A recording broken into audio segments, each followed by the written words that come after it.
Money is a deadly issue. How winning millions destroyed a family's life. Welcome back to Will I Be Happy, where we dive into stories that are as wild as they come. I'm your narrator, and this time you need to buckle up, because this tale will take you on one heck of a ride that money can't buy. At just 19 years old, Mickey Goose was already familiar with the world's weight. Growing up in the small, forgotten town of Russellville, Arkansas, Mickey's life had been anything but easy. The Goose family lived in a rundown trailer on the edge of town, the kind of place where the walls were so thin you could hear the wind whistling through the gaps, and the roof leaked whenever it rained. The stench of mildew and despair clung to every corner of that place, a constant reminder of the life they were trapped in. Mickey dropped out of school at 16, not because he wanted to, but because he felt he had no choice. The bills piled up, the fridge was often empty, and his father's paycheck barely covered the basics. So, Mickey took the first job he could find as a garbage man. It wasn't glamorous, but it was a paycheck. And in Russellville, that was more than what many people had. Every morning, before the sun even thought about rising, Mickey's alarm clock would buzz him awake. The room he shared, with the sound of crickets and the occasional passing car, was as unremarkable as the life he lived. A thin mattress on the floor, a small dresser with peeling paint, and a cracked mirror that had seen better days. But that mirror held his gaze every morning, reflecting the weariness in his young, handsome face, the kind that didn't belong to someone who had barely begun his adult life. Mickey's job was simple, but grueling. He'd lace up his worn-out work boots, throw on a faded jacket that had seen too many winters, and trudge out to the garbage truck that waited like a faithful, albeit grim, companion. The truck's engine would roar to life as he climbed aboard, the smell of diesel mixing with the cold morning air. The routine was the same every day: ride through the sleepy streets, stop at each house, and haul other people's trash into the back of the truck. It was dirty, thankless work, and it wore on him more with each passing day. But something else gnawed at Mickey, something deeper than the physical exhaustion. It was the feeling that this was all his life would ever be, a never-ending cycle of garbage bags and cold mornings with no hope of anything better. He watched his peers, those who stayed in school, who had dreams of leaving Russellville behind, while he felt like a prisoner in his own life. The worst part was that he didn't know how to escape. There was one thing, though, that kept the fire of hope flickering in Mickey's heart: the lottery. Every week, after a long day of hauling trash, he'd walk into the corner store, the bell above the door jingling as he entered. The cashier, a bored teenager who couldn't care less about the customers, would nod as Mickey handed over his crumpled bills, purchasing his weekly lottery ticket. It was a fool's errand to most, but it was a lifeline to Mickey. He'd spend his nights lying awake, imagining what he'd do if he ever won. Buying a house far away from Russellville, taking care of his father, maybe even going back to school. It was a dream that kept him going, even on the darkest days. Then, one fateful Friday, everything changed. Mickey had just finished his shift, his muscles aching from the day's work. He could feel the dirt and sweat clinging to his skin as he walked into the gas station, but he barely noticed. His mind was on autopilot as he handed over the money for his usual lottery ticket. The cashier didn't even look up, but something in the air made Mickey pause. He couldn't explain it, but it felt like the universe was holding its breath. That night, Mickey sat on his tattered couch, the fabric worn thin in places from years of use. The small TV in the corner of the room flickered with the nightly news, the anchor droning on about things that seemed a world away from Mickey's reality. But then, the lottery numbers were announced. Mickey held his breath, the ticket crumpled in his hand, as he watched the screen. The first number matched, then the second, the third. Mickey's heart began to pound in his chest, each beat louder than the last. By the time the final number was called, his hands shook so badly he could barely hold on to the ticket. He had won $15 million. For a moment, time stood still. Mickey sat there, staring at the ticket, unable to believe what he saw. The numbers were correct. The money was real. He was a millionaire. Mickey didn't know it then, but that ticket wasn't just a gateway to wealth. It was a Pandora's box, one that would unleash a series of events far beyond his control. A wide grin spread across Mickey's face as the reality of everything began to sink in. No more early mornings, no more garbage trucks, no more struggling to get by. His life was about to change in ways he had never dared to imagine. The kid who had grown up in a rundown trailer and spent his days hauling other people's trash was now one of the wealthiest men in town. But as the excitement buzzed through his veins, a dark thought began to creep in. What would he do with this money? And what kind of man would he become? With $15 million suddenly in his grasp, Mickey Goose's life took off like a rocket. But even as he stood on the brink of his new life, there was one person he couldn't forget: Daisy, his sister. They had always been close, bound by the shared hardships of growing up in a broken home. If there was anyone who understood Mickey's struggles, it was Daisy. Daisy Goose was 2 years older than Mickey, but life had been no kinder to her. Unlike Mickey, who took solace in dreams of escape, Daisy's response to their harsh reality had been different. She was a stunning, bright girl with a sharp mind, but she had dropped out of school to care for their ailing mother, who had passed away when Mickey was just 15. Daisy had taken on the role of a surrogate mother to Mickey, cooking, cleaning, and holding the household together. At the same time, their father drowned his sorrows in whiskey. But despite her strength, Daisy carried a deep sadness within her. The responsibility of holding the family together had weighed heavily on her. By the time she was in her early 20s, she was already worn down by the pressures of life. She worked as a waitress at the local diner, a job that paid little and demanded a lot. Every day, she'd come home exhausted, her once bright eyes now dull and lifeless. Mickey had always worried about her, knowing that the weight of their shared past was something she struggled to bear. When Mickey won the lottery, Daisy was the first person he thought of. "Daisy, you're not going to believe this," he said when she answered his call. "I won! $15 million, sis! We're free!" There was a long pause on the other end of the line. "You're serious?" Daisy finally said, her voice tinged with disbelief. "Mick, that's incredible." "I know," Mickey said, the excitement bubbling in his voice. "We can finally get out of here. No more struggling. I'm going to take care of you, Daisy, like you took care of me. I promise." For a moment, it seemed like everything would change for the better. But the money, instead of being a blessing, would soon reveal itself to be a curse. Mickey was determined to lift Daisy out of the pit they had both been trapped in, but neither realized that money alone couldn't heal the wounds they carried. With his newfound wealth, Mickey quickly plunged into a life of excess.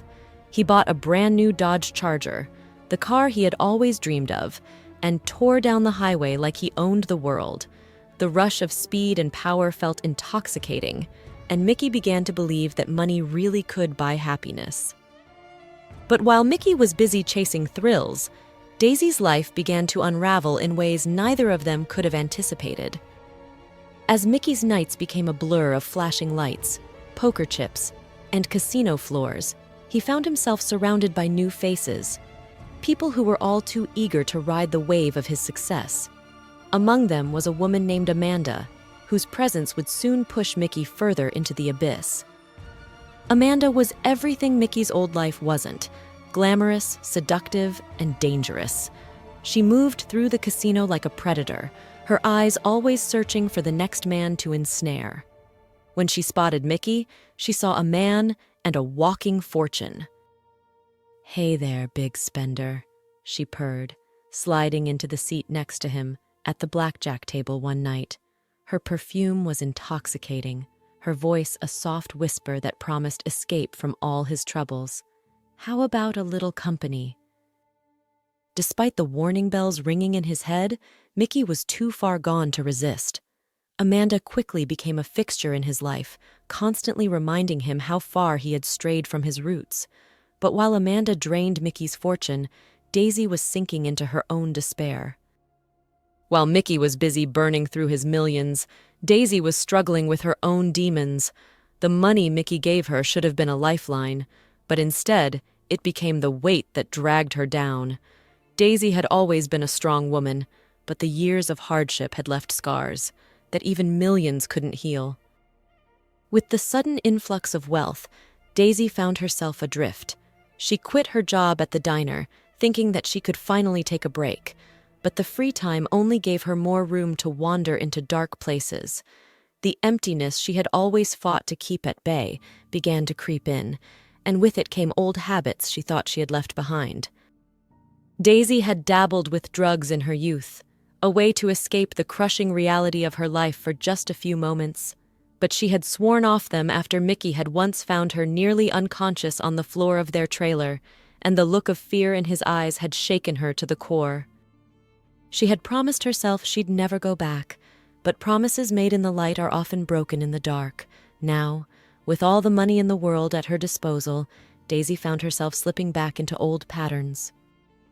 It started with just a few pills, something to take the edge off, to help her sleep. But soon, the pills weren't enough. The emptiness gnawed at her, and she began seeking more vigorous, dangerous ways to fill the void. Cocaine was the drug of choice for those in Mickey's new circle, and it wasn't long before Daisy found herself in its grip. Also lost in his downward spiral, Mickey barely noticed what was happening to his sister. He'd call her occasionally, his voice slurred from alcohol or drugs, asking how she was doing. "I'm fine, Mick," Daisy would always say, forcing a smile that didn't reach her eyes. "Just enjoying the break." But the truth was far from fine. Daisy was sinking, and no amount of money could save her from the path she was on. She isolated herself, shutting out the world and anyone who might try to help. The $1 million that Mickey had given her was now being used to fuel her addiction, to buy the drugs that were slowly killing her. Daisy was dead. Her body had been found in her apartment, alone, after what authorities believed was a cocaine binge gone horribly wrong. Mickey's hand shook as he dropped the phone, his mind spinning. His sister, his only real family, was gone, and it was all because of him. The money, the drugs, the lifestyle, it had killed her, and Mickey had been too blind to see it coming. After Daisy's death, Mickey Goose was a broken man. Standing at his sister's gravesite, he felt the full weight of his guilt and grief. The wind howled around him, carrying away the hollow words of the priest who spoke about peace and rest. But Mickey couldn't find any peace. All he could feel was the crushing weight of responsibility. He had given Daisy the money, the means to destroy herself, and now she was gone. "I never wanted this," he whispered to the cold ground. "Not like this." But there was no one left to hear his regrets.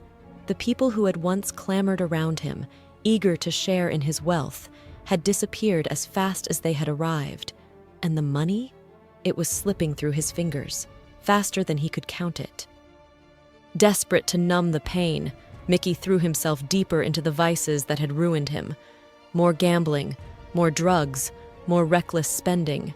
The millions that had once made him feel invincible were dwindling, and he was burning through what was left, like a man possessed. During one of these downward spirals, Mickey's relationship with Amanda, the woman who had become his constant companion, took a darker turn. Amanda had always been in it for the money, but now, with Mickey's fortune slipping away, she began to show her true colors. She was no longer the sweet, seductive woman who had once enticed him. Now she was cold, calculating, and ruthless. One night, after an ugly losing streak at the casino, Mickey and Amanda found themselves in a cheap motel room on the outskirts of town. The room reeked of stale smoke and regret, but Mickey barely noticed. All he could see was the bottom of the bottle he was clutching, and the blurred figure of Amanda as she moved around the room. "You've got nothing left, do you?" Amanda said softly, her voice devoid of the sweetness she once feigned. She looked at him with a mixture of pity and contempt, the facade of affection finally crumbling. "All that money, and you're just as empty as you were before." Mickey and Amanda collided with a fierce, almost desperate passion that night, in the dimly lit haze of a cheap motel room. their bodies intertwined on the threadbare sheets, driven by a mutual hunger that was more about escape than love. Amanda's touch was electric, her lips tracing fiery paths across his skin as if she could sear away the pain. That clung to him. Mickey pulled her closer, his hands gripping her with a need that bordered on madness, craving the oblivion she offered. Every kiss, every breathless gasp, was an attempt to drown the haunting emptiness that threatened to consume him. In that heated tangle of limbs and whispered promises, they lost themselves, if only for a moment, in the fleeting illusion that this could somehow make everything right again. He was empty, emptier than he had ever been. The mansion, the cars, the so-called friends, all gone. And now, even Amanda's false warmth was slipping away. As the night dragged on, the despair that had been gnawing at Mickey reached a breaking point. He stumbled to the bathroom, the mirror reflecting a man he no longer recognized. The thought crossed his mind, what if he just ended it all? Right here, right now. But even as the darkness threatened to pull him under, something held him back. Maybe it was cowardice. Perhaps it was the stubborn hope that he could somehow turn his life around. In the end, Mickey walked away from the edge, but the seed of despair had been planted. He returned to his now empty mansion, the silence a brutal reminder of everything he had lost. And then came the final blow. 8 years after he won a crazy amount of money, Mickey sat in his darkened, lavished living room. The doorbell rang. He opened the door to find 2 men in suits, their faces grim. "Mr. Goose, we need to talk," one of them said, holding out a piece of paper. It was a foreclosure notice. The mansion, the cars, everything was gone. Mickey had burned through it all, and now he was left with nothing. For a moment, Mickey stared at the paper, his mind numb. Then, without a word, he slammed the door shut, sinking to the floor as the reality of his situation hit him like a freight train. He was broke, alone, and the man who had once won millions was now on the brink of losing everything, including his sanity. At the age of 27, Mickey Goose was back where he started, working as a garbage man in Russellville, Arkansas. The irony wasn't lost on him. He had gone from nothing to everything, and then back to nothing in what felt like a blink of an eye. The people who had once envied him now pitied him, but Mickey didn't care. He had stopped caring a long time ago. The once lavish lifestyle was a distant memory, replaced by the monotony of his old life. Each day, he would wake up before dawn, lace up his boots, and climb into the garbage truck, the same routine that had defined his life before he became a millionaire. But this time, there was no spark of hope, no dreams of something better, just the cold, hard reality of a man who had lost it all. But the universe wasn't done with Mickey yet. One evening, as he sat alone in his small, run-down apartment, a knock on the door interrupted his thoughts.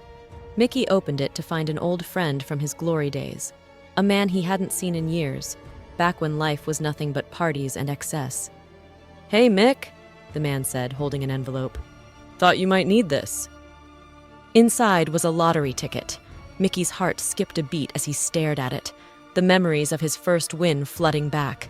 But this time, the excitement was gone. All he could feel was dread. "No," Mickey muttered, shaking his head. "I'm not doing this again." "It's up to you, Mick, but sometimes you get a second chance," the man said.